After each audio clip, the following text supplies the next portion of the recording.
अस्सलाम वालेकुम my dear students. आज का जो हमारा टॉपिक है वो है एक्सरसाइज 9.3 क्वेश्चन नंबर 1 क्लास 8 तक है जो हमने लिया है अलजेब्रिक एक्सप्रेशंस एंड आइडेंटिटीज में से। ठीक है, तो सबसे पहले समझते हैं क्वेश्चन नंबर 1 क्या रहा है। ये कह रहा है carry out the multiplication of the expressions in each of the following pairs. नीचे एक्सप्रेशनों का जोड़ दिया गया है, उनमें आपको क्या कर देना है, उनको आपको आपस में मल्टीप्लाई कर देना है। ठीक है, उनका आपको मल्टीप्लिकेशन कर देना है। तो आप इस प्रीवियस एक्सरसाइज में आप लोगों ने सीखा था कि हम एक सिंगल एक्सप्रेशन यानी कि मोनोमियल एक्सप्रेशन को हम मोनोमियल एक्सप्रेशन के साथ मल्टीप्लाई कर रहे थे। इस एक्सरसाइज में हमें सीखना है हम कैसे मोनोमियल एक्सप्रेशन से कैसे हम बाइनोमियल एक्सप्रेशन को मल्टीप्लाई कर सकते हैं। ठीक है, तो ये सबसे पहला वाला पार्ट जो हमारे पास जो है वो है 4p q प्लस r, यानी कि this is a binomial, this is monomial. अब आपको क्या करना है, मोनोमियल एक्सप्रेशन से बाइनोमियल एक्सप्रेशन को मल्टीप्लाई कर रहा है। तो चलिए स्टार्ट कर देते हैं, इनका मल्टीप्लिकेशन हम कैसे कर सकते हैं। तो सबसे पहला वाला पार्ट जो है वो उसका हम सोल्यूशन लिख देते हैं, मल्टीप्लिकेशन देखते हैं इनका। यह आ जाएगा 4p into q plus r। तो यहां से मल्टीप्लाई करना है, 4p जो है q के साथ ही मल्टीप्लाई एंड उसके साथ r के साथ भी मल्टीप्लाई, क्योंकि जो ब्रैकेट कह रहा है कि ये 4p जो है दोनों के साथ जो है मल्टीप्लाई होता है। सबसे पहले आप 4p को q के साथ मल्टीप्लाई कर देते हैं, ये जाएगा 4p इंटू q, यहाँ पे बीच में प्लस सिंबल है तो प्लस लिख दोगे, 4p into r, 4p into r। देखिए अब ना तो वेरिएबल सेम है ना तो कोफिशिएंट सेम है, अब इसके आगे इसका कुछ होगा ही नहीं, तो सीधे हम इसको ऐसे ही लिख देते हैं, वो आ जाएगा 4pq plus 4pr। This is the answer. तो ये हो गया इसका मल्टीप्लिकेशन। ठीक है, तो चलिए बढ़ते हैं नेक्स्ट पार्ट की तरफ। पार्ट नंबर सेकंड जो हमारे पास है वो है a b comma a minus b, इनका आपका मल्टीप्लिकेशन करना है। तो ठीक है, तो हम कर देते हैं, ये हो जाएगा a B into a minus b, a b को पहले ए से मल्टीप्लाई कर देते हैं, ए बी को बाद में बी से मल्टीप्लाई कर देते हैं, which is equal to A B into A, यहाँ पे बीच में माइनस है तो माइनस लिख दोगे, then a B into b. तो इसको मैं ऐसे भी लिख सकता हूँ बेटा, जब भी ऐसी सिचुएशन हो तो आप सेम वेरिएबल को सेम वेरिएबल के पास लिखा करें, क्योंकि ये जो सारे है ना अंडर मल्टीप्लिकेशन ही आ रहे हैं। अब यहाँ पे आपको लग रहा है कि ए बी के बीच में मल्टीप्लिकेशन नहीं है, अगर इनके बीच में मल्टीप्लिकेशन सिंबल नजर नहीं आ रहा है देन ये तब भी मल्टीप्लाई हो रहे हैं आपस में। ठीक है, तो आप उस सिचुएशन में क्या करोगे, ए को ए के पास लिख दोगे into b minus a into b into b. Exponents and powers में आप लोगों ने एक लॉ पढ़ा होगा, when the bases are same powers are added. जब बेसिस सेम होते हैं पावर्स क्या हो जाते हैं, एडेड। इसका आपको पावर कुछ भी नजर नहीं आता तो इसका पावर जो होता है 1 होता है, किसी भी नंबर का पावर जो होता है वो होता है हमेशा 1। देन हम क्या कर देते हैं, bases are same powers are added, दोनों बेसों की जगह पे हम एक बेस ले लेते हैं और इसकी जो पावर है वो ऐड हो जाते हैं, 1 प्लस 1 हो गया 2 into a b minus a, ऐसे लिख देते हैं, बेसिस आर यहाँ पर bases are same powers are added है, दोनों बेसों की जगह पे एक ले लेते हैं तो इनकी जो पावर आ जाएगा वो भी आ जाएगा 2, विच इज इम्प्लाइज टू। अब इसके आगे इसका कुछ होगा ही नहीं क्योंकि कुछ सेम है ही नहीं, देन इसको हम सीधे ऐसे लिख देते हैं, A square B minus A B square. देखिए आप इसको ऐसे भी लिख सकते हो या तो आप इसको ऐसे भी लिख सकते हो, ये भी यही है और ये भी यही है। अब यहाँ पे मैंने बीच में मल्टीप्लीकेशन का सिंबल जो नहीं रखा है तो इसका मतलब ये मल्टीप्लाई ही हो रहा है। ठीक है, आई होप कि आप लोगों को ये जो है क्वेश्चन नंबर 1 जो है समझ में आ चुका होगा। तो चलिए बाकी जो पार्ट बचे हैं वो आप खुद ट्राई कर लीजिएगा, क्या वो आप खुद करोगे। अगर नहीं भी करने आएंगे तो आप मुझे कमेंट सेक्शन में आप कमेंट कर सकते हो। ठीक है, या तो मुझे मैसेज जो है वो कर सकते हो। तो चलिए बढ़ते हैं नेक्स्ट पार्ट की तरफ। ठीक है, तो चलिए ये रहा हमारा question number 2, complete the table. नीचे टेबल दिया गया है, इसको आपको कंप्लीट कर देना है, यानी कि आपको क्या कर देना है, फर्स्ट एक्सप्रेशन सेकंड एक्सप्रेशन दी गई है, इनको आपको प्रोडक्ट करना है, इनको आपका प्रोडक्ट जो है वो निकालना है। ठीक है, यानी कि इनका आपको आपस में मल्टीप्लाई कर देना है। तो हम कर देते हैं, पहला वाला पार्ट जो हमारे पास फर्स्ट एक्सप्रेशन जो है ए, सेकंड एक्सप्रेशन जो है दिस, तो इनका हमको प्रोडक्ट निकालना है। तो हम कैसे निकाल देंगे, तो सीधी बात है, इनका मल्टीप्लीकेशन करना है तो हम ए से मल्टीप्लाई कर देते हैं, d b plus c plus d. अब ए जो है तीनों के साथ मल्टीप्लाई है तो क्या आ जाएगा, ए इंटू बी हो गया A B plus A into C हो गया A C plus A into D हो गया ए डी। तो ये हो गया पहले पार्ट का प्रोडक्ट। तो हमारे पास जो पहले पार्ट का प्रोडक्ट जो आया वो क्या आया, a B plus a C plus a d. तो चलिए बढ़ते हैं सेकंड वाले पार्ट की तरफ। सेकंड वाला पार्ट जो है x plus y minus 5 second expression जो है 5xy, इनका भी आपको क्या करना है, प्रोडक्ट निकालना है। क्या निकालना है, प्रोडक्ट निकालना है। तो वो हम कैसे निकालेंगे, तो हम लिखेंगे, देखिए अंडर मल्टीप्लीकेशन में हम ऑर्डर चेंज कर सकते हैं। पहले मैं ये लिख सकता हूँ, देन बाद में उसको मल्टीप्लाई इसके साथ कर सकता हूँ, या तो मैं पहले ये लिखूंगा देन बाद में ये लिखूंगा। ठीक है, मल्टीप्लीकेशन में हम ऑर्डर चेंज कर सकते हैं। मैं लिखूंगा सीधे 5xy into x plus y minus 5। देखिए 5xy जो है सबके साथ मल्टीप्लाई, तो पहले हम x के साथ मल्टीप्लाई कर देते हैं इसको, तो ये हो गया 5xy into x plus 5xy into y minus 5xy into minus 5। देखिए ये वेरिएबल जो है इसको हम सेम लिख देते हैं। मैं ऊपर थोड़ा सा इरेज कर देता हूं इसको। कैसे लिखेंगे इस चीज को, यहाँ पे मैं लिख देता हूं ऊपर।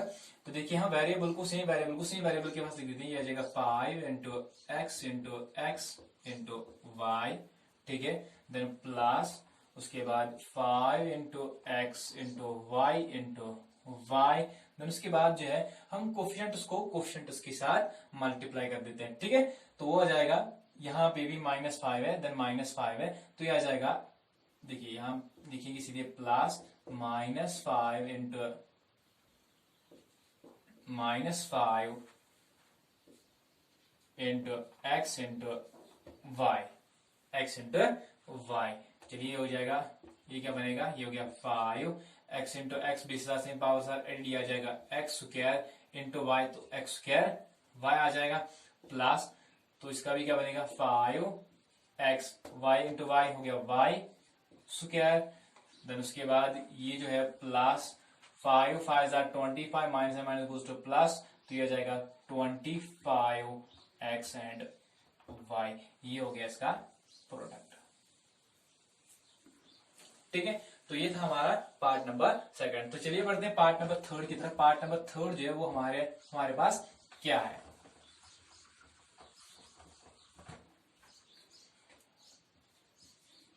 पार्ट नंबर थर्ड जो है फर्स्ट एक्सप्रेशन जो इसकी है p है, सेकंड एक्सप्रेशन है 6p square minus 7p plus 5। इसका भी आपको क्या निकालना है, प्रोडक्ट निकालना है। तो आप लिखोगे सीधे p into 6p square minus 7p plus 5। अब p को सबको साथ मल्टीप्लाई कर दो, तो ये आ जाएगा 6p square into p minus 7 p into p minus 5 into p। देखिए 20,000 से पावर सार एडेड 6p क्यूब बनेगा, क्योंकि 20,000 यहाँ पे 1 है, 2 + 1 हो गया 3 माइनस 7 20,000 से पावर सार added p square minus 5p। This is the product of part third. तो ये आपके पास प्रोडक्ट आया पार्ट थर्ड का। तो चलिए आई होप कि आप लोगों को part fourth and part fifth जो है वो करने आ जाएंगे। बहुत ही इजी है, ठीक है। अगर नहीं भी करने आएंगे तो कोई दिक्कत नहीं है, आप मुझे कमेंट सेक्शन में कमेंट कर सकते हो, या तो आप मुझे मैसेज दोबारा कर सकते हो, तो मैं ये दोनों पार्ट जो है वो सिखा दूंगा। तो चलिए बढ़ते हैं क्वेश्चन नंबर थर्ड की तरफ। तो चलिए बेटा, ये हमारा क्वेश्चन नंबर 3। क्वेश्चन नंबर 3 जो है फाइंड द प्रोडक्ट। नीचे एक्सप्रेशंस दिए गए हैं, उनका आपको क्या निकालना है, प्रोडक्ट निकालना है। जैसे कि मैंने आपको सही पहले भी कहा था, जैसे जब भी हमें प्रोडक्ट का निकालना होता है एक्सप्रेशन का, तो हम क्या निकालते हैं, कोफिशिएंट जो होते हैं ना, कोफिशिएंट या न्यूमेरिकल फैक्टर, उसको हम न्यूमेरिकल फैक्टर के साथ मल्टीप्लाई जो है वो कर देते हैं। तो यहाँ पर भी हम सेम कर देते हैं, वेरिएबल्स को अलग से मल्टीप्लाई कर देते हैं। देखिए इसका कोफिशिएंट कुछ भी नहीं है, 1 है, तो 1 को किसी भी नंबर से मल्टीप्लाई कर दो तो कुछ फर्क नहीं पड़ेगा। यहाँ पर 2 या 4 है, 2 एंड 4 को अलग से मल्टीप्लाई कर देते हैं। अंदर जो वेरिएबल बचे ए सब सेम है, तो ये हो गया a raise to the power 2, यहाँ पे मल्टीप्लीकेशन आ जाएगा, into a raise to the power 22 into a raise to the power 26 which is equal to 4 2 8 into, देखिए 20,000 से पावर सार एडिट, सबसे पहले हम इन दोनों को कर देते हैं। ये आ जाएगा 22 + 2 कितने हो गए, a raise to the power 24 into a raise to the power 26 which is equal to 8 into 20,000 से पावर फिर से ऐड होंगी, 26 + 24 हो गए 50, यानी कि a raise to the power 50 which is equal to 8 a raise to the power 50, क्योंकि आगे कुछ होगा नहीं, तो ये ऐसे ही अंडर मल्टीप्लीकेशन रहेंगे। ठीक है, तो ये रहा आपका पार्ट नंबर फर्स्ट। तो चलिए बढ़ते हैं पार्ट नंबर सेकंड की तरफ। अच्छा, तो चलिए ये रहा हमारे पास पार्ट नंबर तो चलिए ये हमारा पार्ट नंबर सेकंड। तो पार्ट नंबर सेकंड क्या है, 2 divided by 3xy into 9 divided by 10x square y square. जैसे कि हम यहाँ पे न्यूमेरिकल कोएफिशिएंट न्यूमेरिकल फैक्टर को न्यूमेरिकल फैक्टर के साथ करेंगे, वेरिएबल फैक्टर को वेरिएबल फैक्टर के साथ करेंगे। ठीक है, तो यहाँ पे मैं क्या लिखूंगा, 2/3 इंटू -9 डिवाइडेड बाई 10 इंटू यहाँ पे वेरिएबल को सेम वेरिएबल के साथ कर देते हैं into x y and y square. ठीक है, तो ये आ जाएगा। जब भी अंडर मल्टीप्लीकेशन हो तो हम क्या कर देते हैं, न्यूमरेटर को न्यूमरेटर के साथ, डिनोमिनेटर को डिनोमिनेटर के साथ। यहाँ पे आप थोड़ा सा इसको कम भी कर सकते हो, 2 1 2 2 5 10 3 1 3 3 3 9। तो बचा क्या, यहाँ पे बचा है बेटा -3 डिवाइडेड बाई 5 इंटू ये हो गया base are same powers are added x raise to the power 3 into base are same powers are added y raise to the power 3। तो ये हो गया -3/5 इंटू ये हो गया x क्यूब y क्यूब, क्योंकि कुछ होगा नहीं तो सीधे हम प्रोडक्ट फॉर्म में ही लिख देते हैं। तो देन ये आ जाएगा आपके पास जो इसका प्रोडक्ट आ जाएगा वो आ जाएगा -3 divided by 5 x cube y cube. तो ये आ गया इस वाले पार्ट का प्रोडक्ट। ठीक है, तो चलिए बढ़ते हैं हम नेक्स्ट पार्ट की तरफ। चलिए बच्चे ये हमारा पास पार्ट नंबर थर्ड जो है वो है -10 divided by 3 p Q square into 6 divided by 5 p square Q square. जैसे हम करते आए हैं, न्यूमेरिकल वैल्यू को न्यूमेरिकल वैल्यू के साथ मल्टीप्लाई कर देते हैं और वेरिएबल को वेरिएबल के साथ मल्टीप्लाई करेंगे। ठीक है, तो सबसे पहले हम इन दोनों को आपस में मल्टीप्लाई कर देते हैं। 10 divided by 3 into 6 divided by 5, इनको अलग से कर देते हैं, into p Q square into p square Q.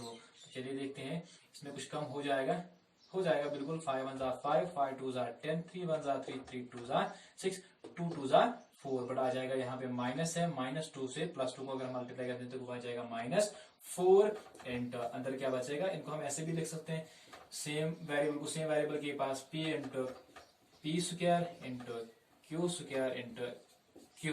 तो ये आ जाएगा -4 into base are same powers are added p cube into q cube. तो ये हो गया बेटा हमारे पास -4 इंटू